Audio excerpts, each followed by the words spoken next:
Fracture అయినప్పుడు తీసుకోవాల్సిన 3 జాగ్రత్తలు ఏంటి? ఫ్రాక్చర్ అయినప్పుడు చేయకూడని 3 పనులేంటి? సో ఫస్ట్ ఫ్రాక్చర్ అయింది. ఫ్రాక్చర్ అంటే ఒక ఎముక ఇరగడాన్ని మనం ఫ్రాక్చర్ అని అంటాం. ఫ్రాక్చర్ అయిన వెంటనే ఎక్కడైతే ఎముక ఇరిగి ఉంటుందో ఆ ప్రదేశాన్ని మనం కదిలించుకొని ఉండాలి. నెంబర్ 1.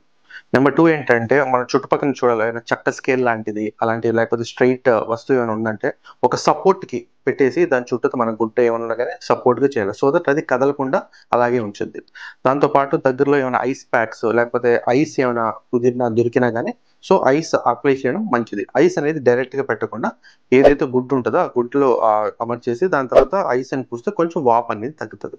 సో ఇప్పుడు చేయకూడని 3 పనులేంటి అంటే అనవసరంగా కదిలించడము. అంటే మళ్ళా అమర్చడానికి ప్రయత్నించడం ఇలాంటివి చేయకూడదు. మళ్ళా వాపు పెరిగే అవకాశం ఉంటది. ఇంకోటేంటంటే ఎంత మంచిదైనా గాని ఇంటి చిట్కాలొద్దు. అంటే అనవసరంగా ఆయింట్‌మెంట్‌లు అప్పటికప్పుడు ఎక్కువ పూసేయడము, గుడ్లనేది పోయడం అలాంటివి చేయకూడదు. మూడోదేంటంటే అప్పటికప్పుడు వేడి వస్తువులేం పెట్టకూడదు. అంటే నొప్పి తగ్గించడానికి వేడి వస్తువులు పెట్టకూడదు. దానివల్ల ఏమైతదంటే ఇంకొంచెం వాపు పెరిగి పేషెంట్‌కి ఇంకొంచెం నొప్పి పెరిగే అవకాశం ఉంటది.